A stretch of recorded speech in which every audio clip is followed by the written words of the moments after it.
सीधे ले चलते हैं गोरखपुर, जहां पे योगी आदित्यनाथ संबोधित कर रहे हैं, कई परियोजना का शिलान्यास करने के बाद संबोधित कर रहे हैं। क्या कुछ कह रहे हैं, चलिए आपको सुनवाते हैं। आजकल कालीबाड़ी के बाबा दिखाई नहीं दे रहे, लगता है दूसरे लोग की यात्रा में चले गए क्या हैं? लेकिन दिखाई नहीं दे रहे पिछले 5-6 महीने से। कहीं तपस्या में गए?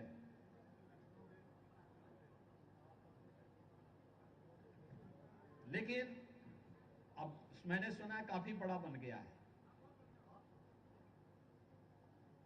किसी की जमीन तो नहीं कब्जा की है ना? ठीक है। लेकिन विकास की इस प्रक्रिया को आगे बढ़ाने की आवश्यकता है और मैं धन्यवाद दूंगा गोरखपुर वासियों को। विकास के किसी भी कार्य में उन्होंने कभी बाधा नहीं आने दी। सड़क बनाने में, जल निकासी के लिए नाले बने या बन रहे हैं, नगर निगम को सड़कों के चौड़ीकरण के लिए या विकास की किसी भी प्रक्रिया को आगे बढ़ाने के लिए।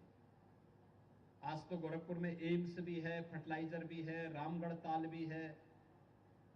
रामगढ़ ताल के किनारे शीश महल भी बन गया है, आपने देखा है? काफी लोग गए हैं वहां पार्किंग की व्यवस्था भी है। स्ट्रीट वेंडर्स के लिए भी वहां उन्होंने एक व्यवस्था बनाई है, खड़े होने के लिए, बैठने के लिए, और बहुत कुछ विकास की इस प्रक्रिया को आज आगे बढ़ाया जा रहा है। बहनों और भाइयों, एक तरफ विकास और दूसरी तरफ सुरक्षा का बेहतर माहौल। याद रखना, विकास सार्थक तभी है जब सुरक्षा है। सुरक्षा के बगैर समृद्धि भी बहुत दिनों तक नहीं रहती है। सुरक्षा के बगैर विकास भी बाधित हो जाता है।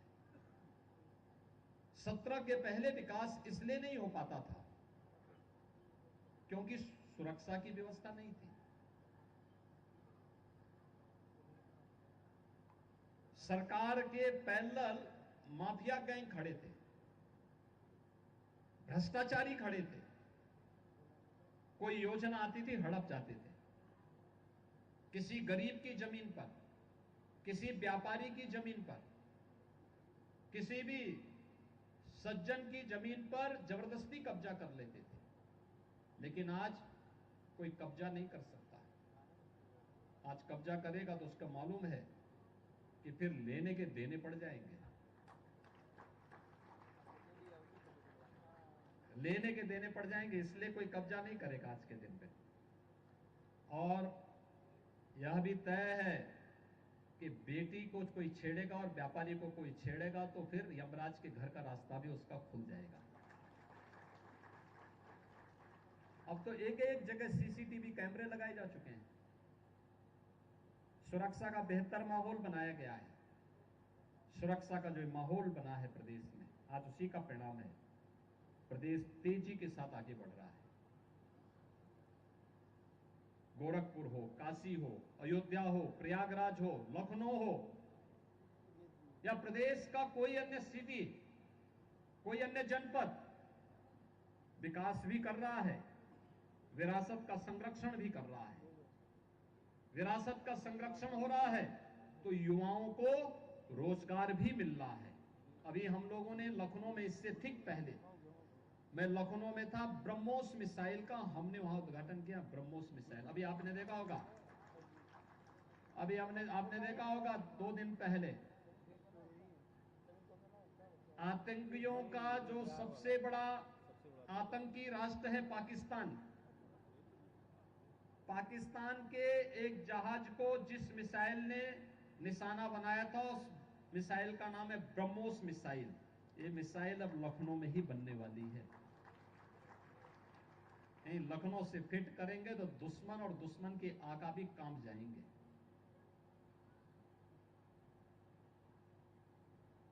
अब लखनऊ में बन रहा है। बड़ी बड़ी तोप बनेंगी तो दुश्मन को कंपाएगी। और याद रखना, ये तभी है जब सुरक्षा का बेहतर माहौल हो, और सुरक्षा के लिए हर व्यक्ति को राष्ट्र के प्रति समर्पण का भाव हर व्यक्ति के मन में होना चाहिए। बहनों और भाइयों, हम तभी सुरक्षित हैं जब हमारा देश सुरक्षित है। हमारा देश तभी सुरक्षित और समृद्धि की ओर अग्रसर होगा जब हम सबकी प्राथमिकता में पहला देश होगा। देश पहले, जब इस भाव के साथ हम काम करेंगे, कोई देश के आन मान और शान के खिलाफ गुस्ताखी करेगा तो फिर उसके छक्के छुड़ा दिए जाएंगे। कोई देश की सुरक्षा में सेंध लगाएगा, इससे पहले कि सेंध लगाए उसी में सेंध लगा देने की आवश्यकता है, उसी को ठीक कर देने की आवश्यकता है।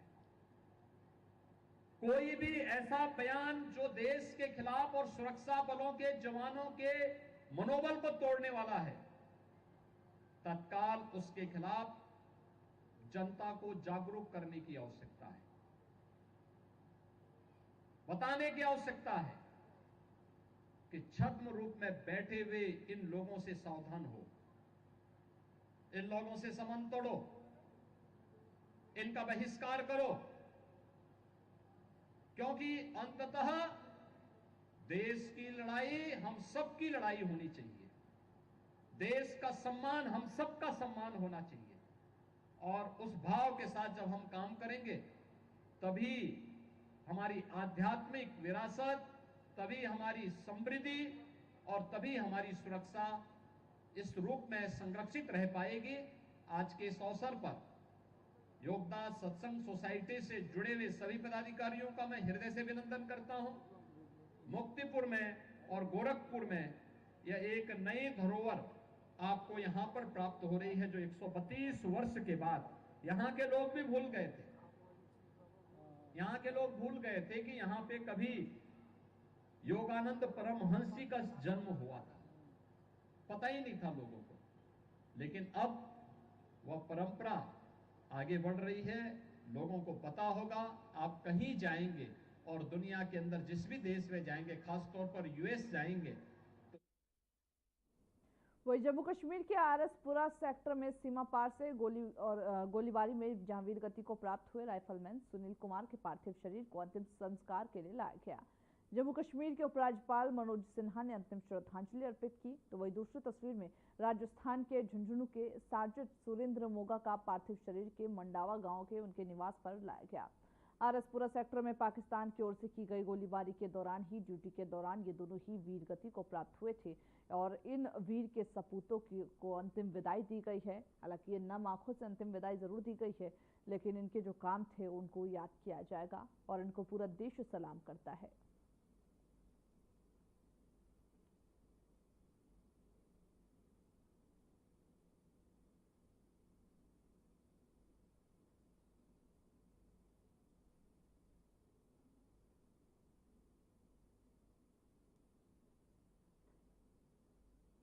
जहां आरएसपुरा सेक्टर में गोलीबारी हुई थी पाकिस्तान की ओर से, और इसी दौरान ही ये दोनों ही जवान को गोली लगी, जिससे वो उनकी मौत हो गई, वो शहीद हो गए। हालांकि ये दोनों शहीद भले ही हो गए हों, राजस्थान और जम्मू के जो जवान थे, लोगों ने नम आंखों से उनको विदाई दी है, क्योंकि सेना जो है वो लगातार 3 दिनों से ये देखा जाता 3 दिन से पाकिस्तान के हर काराना हरकत का मुंह तोड़ जवाब देते हुए नजर आ रही थी, जिसमें कई सेना के जवानों ने जो अपनी जान गंवाई। हालांकि एक क्षति जरूर है, लेकिन इसी के बावजूद जो सेना थे वो डट कर लड़े, और जो ये शहीद हैं उनके पार्थिव शरीर को उनके स्थान पर लाए गए, उनके आवास पर लाए गए। उसके बाद नम आंखों से पूरे परिवार, पूरे जो आसपास के लोग थे, उन्होंने नम आंखों के साथ उनको श्रद्धांजलि अर्पित की और उनको विदाई भी दी है, जिसमें एलजी मनोज सिन्हा भी उपस्थित रहे। वही शहीद का जो पार्थिव शरीर था वो एक पहली तस्वीर में आपकी टीवी स्क्रीन पर 2 तस्वीर हैं। पहली तस्वीर राजस्थान से है, तो दूसरी तस्वीर जम्मू कश्मीर से है, जिनमें दोनों ही तस्वीरों में सैल्यूट करते हुए लोग नजर आ रहे हैं, और साथ ही साथ वीर के सपूत, हिंद के सपूत को विदाई देते हुए नम आंखों से नजर आ रहे हैं।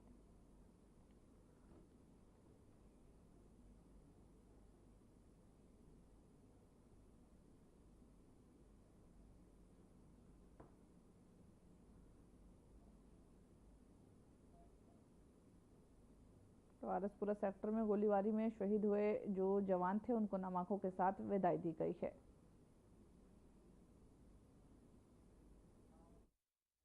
वही ऑपरेशन सिंदूर के लिए पीएम मोदी की तारीफ करते हुए ऑपरेशन सिंदूर के लिए जहां रक्षा मंत्री को उन्होंने बधाई दिया है और साथ ही साथ सेना के जो जवान थे उनको भी बधाई देते हुए सीएम योगी आदित्यनाथ नजर आए। उन्होंने कहा कि जो प्यार की भाषा मानने वाले नहीं हैं उन्हें इसी भाषा से समझाया जाए। की सफलता के लिए भारत की तीनों रक्षा सेनाओं के अपने सभी बहादुर जवानों को, आदरणीय प्रधानमंत्री जी को और आदरणीय रक्षा मंत्री जी का हृदय से अभिनंदन करते हुए प्रदेशवासियों की ओर से हृदय से बधाई देता हूं। मैं आभारी हूं आदरणीय प्रधानमंत्री जी का और आदरणीय रक्षा मंत्री जी का कि उन्होंने उत्तर प्रदेश को डिफेंस मैन्युफैक्चरिंग के एक महत्वपूर्ण केंद्र के रूप में विकसित करने के लक्ष्य को आगे बढ़ाने का कार्य प्रारंभ किया। 2018 में जब उत्तर प्रदेश ने अपना पहला इन्वेस्टर समिट प्रदेश की राजधानी लखनऊ में आयोजित किया था, तब केंद्रीय बजट में 2 डिफेंस कॉरिडोर की घोषणा हुई थी, लेकिन ये कहां बनेंगी, इसकी घोषणा प्रधानमंत्री जी ने इसी लखनऊ में की थी कि एक defence manufacturing corridor Uttar Pradesh के लिए हम दे रहे हैं।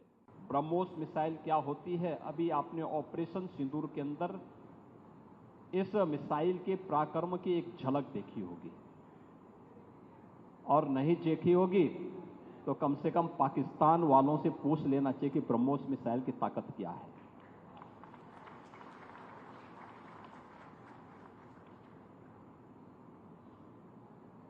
आतंकवाद के प्रति प्रधानमंत्री जी ने अब घोषणा की है कि कोई भी आतंकी घटना अब युद्ध जैसा होगा। और याद करना, आतंकवाद को जब तक हम पूरी तरह कुचलेंगे नहीं, तब तक समस्या का समाधान होगा भी नहीं। अब समय आ गया है जब इसको कुचलने के लिए हम सबको एक स्वर से प्रधानमंत्री मोदी जी के नेतृत्व में पूरे भारत को, पूरे उत्तर प्रदेश को मिलकर के इस अभियान के साथ जुटना होगा। आतंकवाद कुत्ते की पूंछ है जो कभी सीधी होने वाली नहीं, जो प्यार की भाषा मानने वाली नहीं है। उसको उसकी भाषा में जवाब देने के लिए तैयार होगा, और इस दिशा में भारत ने ऑपरेशन सिंदूर के माध्यम से दुनिया को एक संदेश दे दिया है। वे देश इस प्रवर्तमान अभियान के एक अलग थलग पड़े हुए दिखाई देते हैं, लेकिन जिनके पास अपनी आत्मनिर्भरता है रक्षा उत्पादन के क्षेत्र में, वे दुनिया के अंदर पूरी धमक के साथ आगे बढ़कर के अपने कार्य को आगे बढ़ा रहे हैं, अपनी सुरक्षा भी कर रहे हैं, अपनी संप्रभुता की रक्षा भी कर रहे हैं। आपके सामने इजराइल का उदाहरण है। इजराइल सुरक्षा के क्षेत्र में आत्मनिर्भरता के लक्ष्य को प्राप्त किया। उसने अपने अगल बगल के दुश्मन देशों को नाके चबाने के लिए मजबूर भी किया, और प्रधानमंत्री मोदी जी ने 2014 में भारत के सामने जो लक्ष्य रखा, डिफेंस मैन्युफैक्चरिंग कॉरिडोर और ये ब्रह्मोस मिसाइल, उसी अभियान का हिस्सा है। बीडीएल झांसी में आ रहा है। झांसी में उसका कार्य भी बहुत तेजी के साथ आगे बढ़ चुका है। 2021 में हम लोगों ने ये कार्य यहां प्रारंभ किया। आज ये अपने लक्ष्य को आगे बढ़ते हुए एक नई गति के साथ आगे बढ़ रहा है। उत्तर प्रदेश के अंदर जो 6 के 6 नोड डिफेंस मैन्युफैक्चरिंग कॉरिडोर के हमारे विकसित हो रहे हैं, इन 6 के 6 नोड पर हमारा कार्य तेजी के साथ आगे बढ़ रहा है। इससे पहले हम लोगों ने कानपुर में, वहां पर रक्षा सेनाओं के लिए जो गोला बारूद बनता है, उसके उत्पादन के एक केंद्र का वहां पे शुभारंभ किया था। बहुत बड़ा केंद्र बना है, आप जाएंगे, अत्याधुनिक केंद्र है। अब वे अपने एक्सपेंशन के लिए भी उन्होंने और लैंड मांगनी प्रारंभ की। लखनऊ में भी आपने देखा होगा कि ब्रह्मोस को जैसे ही 200 एकड़ लैंड दी गई तो अब पीटीसी भी यहां पर आया है। पीटीसी के कार्यों को आपने देखा होगा कि न केवल ब्रह्मोस के लिए बल्कि एरोस्पेस से जुड़े हुए उन सभी कार्यों के लिए उनके द्वारा एक एंकर यूनिट के रूप में यहां पर उत्पादन कार्य अपना प्रारंभ भी किया गया है। वो इसी बीच बड़ी खबर की ओर रुख करते, जहां पर मणिपुर में असम राइफल्स हमले का आरोपी गिरफ्तार किया गया। असम राइफल्स हमले के मामले में बड़ी कामयाबी मिली है। मणिपुर हमले में शामिल था गिरफ्तार आतंकी। बड़ी खबर आपको बता दें, जहां पर असम राइफल्स हमले के मामले में एक बड़ी कामयाबी मिली है। हमले में शामिल गिरफ्तार किया गया, जो आतंकी था वो गिरफ्तार किया। मणिपुर में असम राइफल्स हमले का आरोपी गिरफ्तार किया गया है। तो बड़ी खबर और साथ ही साथ अहम खबर, मणिपुर में असम राइफल के जो हमले किए थे जिसने, वो आतंकी गिरफ्तार किया गया है, वो आरोपी गिरफ्तार किया गया है। मणिपुर हमले में इसका हाथ बताया जा रहा है। असम राइफल्स हमले का आरोपी गिरफ्तार किया गया।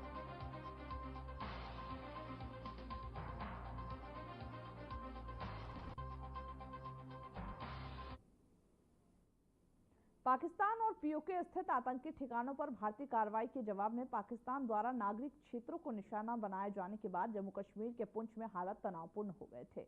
ऐसे में भारतीय युवा कांग्रेस ने पुंछ में राहत शिविर स्थापित कर विस्थापित लोगों को आवश्यक सहायता उपलब्ध करानी शुरू कर दी। वह इस शिविरों में भोजन, दवाइयों और जरूरी जो सामान थे उसकी व्यवस्था की गई। आईवाईसी कार्यकर्ता लगातार प्रभावित जो परिवार है उनकी मदद करने में जुटे हैं। साथ ही साथ स्थानीय लोगों ने उन्हें मानवीय पहल भी बताया है।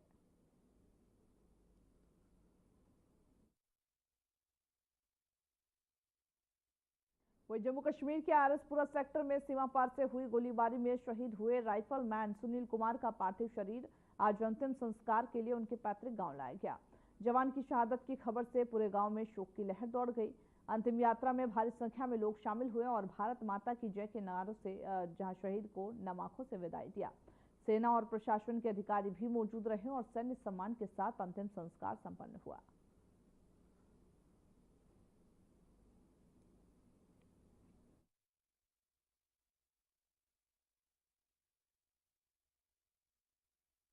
बीजेपी के नेतृत्व वाला मोदी सरकार ने देश में जाति जनगणना का ऐलान कर विरोधी दलों के पैरों तले जमीन निकाल दिया।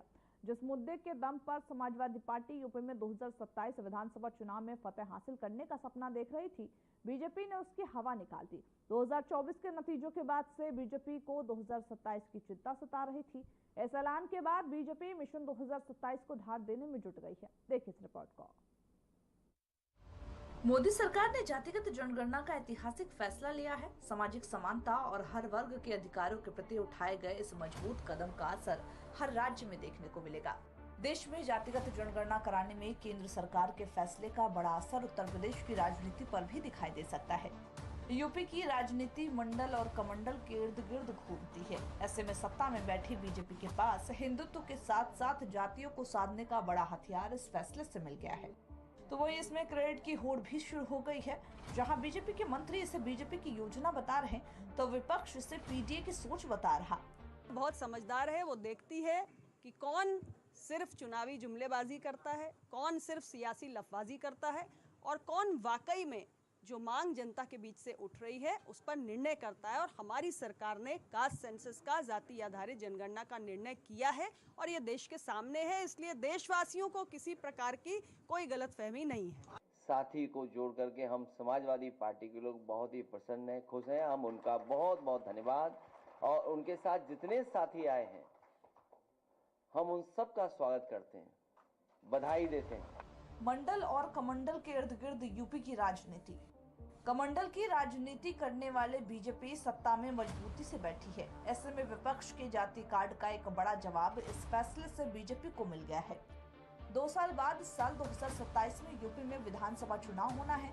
जाहिर है तब तक शायद सेंसेक्स न हो पाए, लेकिन इस मुद्दे को लेकर के बीजेपी अगले 2 साल सभी जातियों के पास जाएगी और सीधा निशाना कांग्रेस पर साधेगी।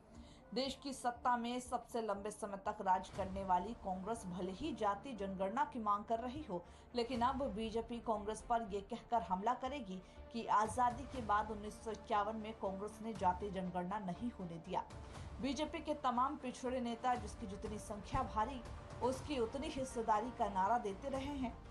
अब वो दलितों और पिछड़े जातियों को उनकी हिस्सेदारी दिलाने का दावा खुलकर कर सकेंगे। यूपी में धर्म जाति पर मुख्य फोकस। उत्तर प्रदेश में राजनीतिक दलों की ताकत धर्म और जाति है। वर्तमान में बीजेपी हिंदुत्व के आधार पर मजबूत है, तो वही पीडीए का नारा देने वाली समाजवादी पार्टी और बीएसपी की ताकत जाति समीकरण है। इसके अलावा क्षेत्रीय दलों की एकमात्र ताकत जाति है। इनमें ओम प्रकाश राजभर की सुभाषपा, डॉक्टर संजय निषाद की निषाद पार्टी, अनुप्रिया पटेल की अपना दल, जयंत चौधरी की आरएलडी, पल्लवी पटेल की अपना दल जैसे दलों में सत्ता में हिस्सेदारी सिर्फ जातियों के बल पर पाई है। यूपी में राजनीति करने वाले क्षेत्रीय दलों का दावा है कि मंडल आयोग की सिफारिशें आंशिक तौर पर लागू हुई हैं। ऐसे में पिछड़ों की राजनीति करने वाले सुभाषपा से लेकर निषाद पार्टी और अपना दल जैसी पार्टियां SC/ST के साथ साथ पिछड़ों को लोकसभा और विधानसभा में कोटा दिए जाने की मांग उठा सकते हैं। जनगणना के बाद परिसीमन। देश में जनगणना के बाद परिसीमन भी संभावित है। ऐसे में जाति जनगणना के नतीजों के आधार पर कई मांगे उठाई जा सकती हैं, जिसमें एक मांग ये भी की जा सकती है कि आरक्षण के तयशुदा 50% में जाति आबादी के आधार पर हिस्सेदारी तय की जाए। यूपी की बात करें तो 50% आरक्षित हिस्से में जो 27% पिछड़ों, 21 दलितों और 2% अनुसूचित जनजाति के लिए कोटा तय है, उसमें बदलाव की मांग उठाई जा सकती है। यूपी में जाति जनगणना की मांग सपा ने सबसे मुखरता से उठाई थी। ऐसे में संभव है कि जाति जनगणना में जातियों की आर्थिक स्थिति की जानकारी इकट्ठी करने की बात सपा कर सकती है। साथ ही नौकरियों में आरक्षण में जातियों के अनुपात से नौकरी देने के प्रावधान की भी मांग की जा सकती है। कुछ जातियों की स्थिति को लेकर विवाद। यूपी में लंबे समय से कुछ जातियों की स्थिति को लेकर विवाद है। खासतौर पर पिछड़ी जातियों में आने वाली जातियां ये दावा कर रही हैं कि उनकी स्थिति अनुसूचित जाति की है, लेकिन राजनीतिक कारणों से उन्हें अनुसूचित जाति वर्ग से निकाल फेंका। इसमें सबसे बड़ा विवाद निषादों को लेकर जारी है। मुलायम सिंह यादव ने निषाद की 17 उपजातियों को अनुसूचित जाति वर्ग में भेजने की मंजूरी दे दी थी, लेकिन चूंकि राज्यों के पास ये अधिकार नहीं है तो वो जातियों का स्टेटस बदल सके, इसलिए ये फैसला केंद्र में जाकर अटक गया। यही फैसला सीएम रहते अखिलेश यादव ने भी किया था, लेकिन उससे कुछ हासिल नहीं हुआ। ऐसे में जनगणना के आंकड़ों के आधार पर स्टेटस बदलने की मांग में भी तेजी आ सकती है। यूपी में 2 साल तक जाति जनगणना का मुद्दा रहेगा हावी। कुल मिलाकर यूपी की राजनीति में अगले 2 साल यानी कि जब तक चुनाव नहीं होते तब तक ये मुद्दा प्रभावी दिखाई देगा।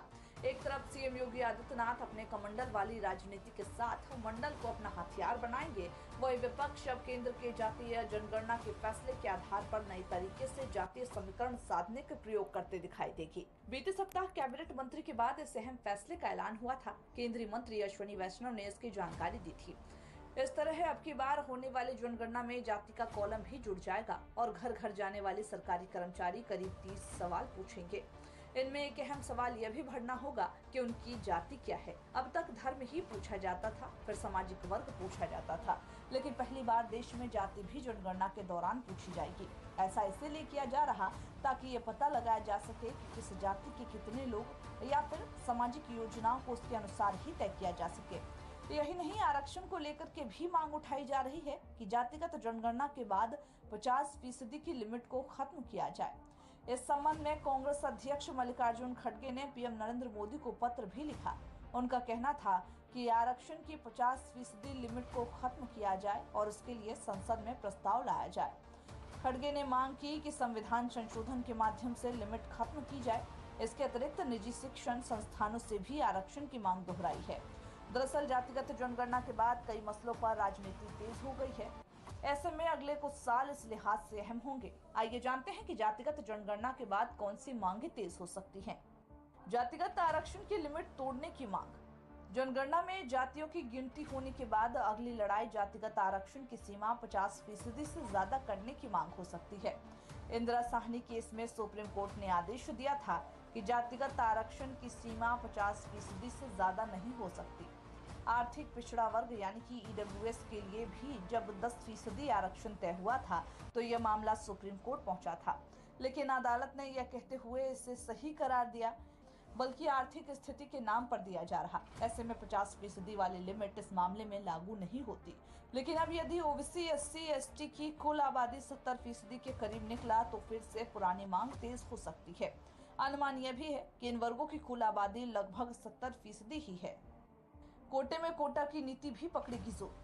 इसके अलावा कोटे के भीतर कोटा यानी कि सब कोटा पर भी काम तेज हो सकता है। सुप्रीम कोर्ट ने बीते साल एक केस की सुनवाई करते हुए अनुसूचित जातियों के उपवर्गीकरण को सही माना था। इसके तुरंत बाद हरियाणा सरकार ने एससी कोटे में भी वर्गीकरण किया था और जातियों के आधार पर आरक्षण तय किया था। ऐसा इसीलिए क्योंकि आरक्षण के बाद भी मुख्य धारा में न आ पाने वाले वर्गों के लिए अलग से ही कोटा रखा जाए ताकि उनकी कुछ सीटें सुनिश्चित हो सके। अब जातिगत आरक्षण की लिमिट यदि तोड़ी गई तो इस पर भी विचार होगा। भाजपा के अंदर तो इस पर लंबे समय से मंथन होता रहा है। इसके अलावा कर्नाटक की कांग्रेस सरकार भी ऐसी ही कोशिश कर रही है और उसने एससी वर्ग की उपजातियों की गणना भी शुरू की है। ओपन कैटेगरी की सीटें कितनी बचेंगी?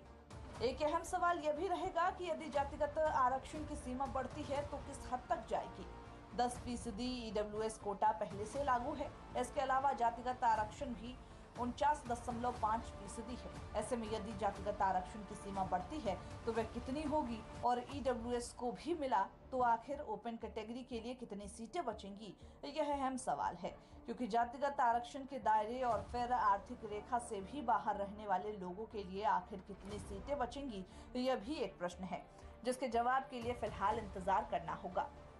हालांकि जातिगत जनगणना को लेकर देश भर में सियासी गर्मी को और ज्यादा बढ़ा दिया है। इस बार साफ है कि यूपी 2027 के चुनाव में जातिगत जनगणना एक प्रमुख मुद्दा रहने वाला है। हालांकि ये देखना होगा कि बीजेपी का यह मास्टर स्ट्रोक क्या कमाल दिखा पाती है।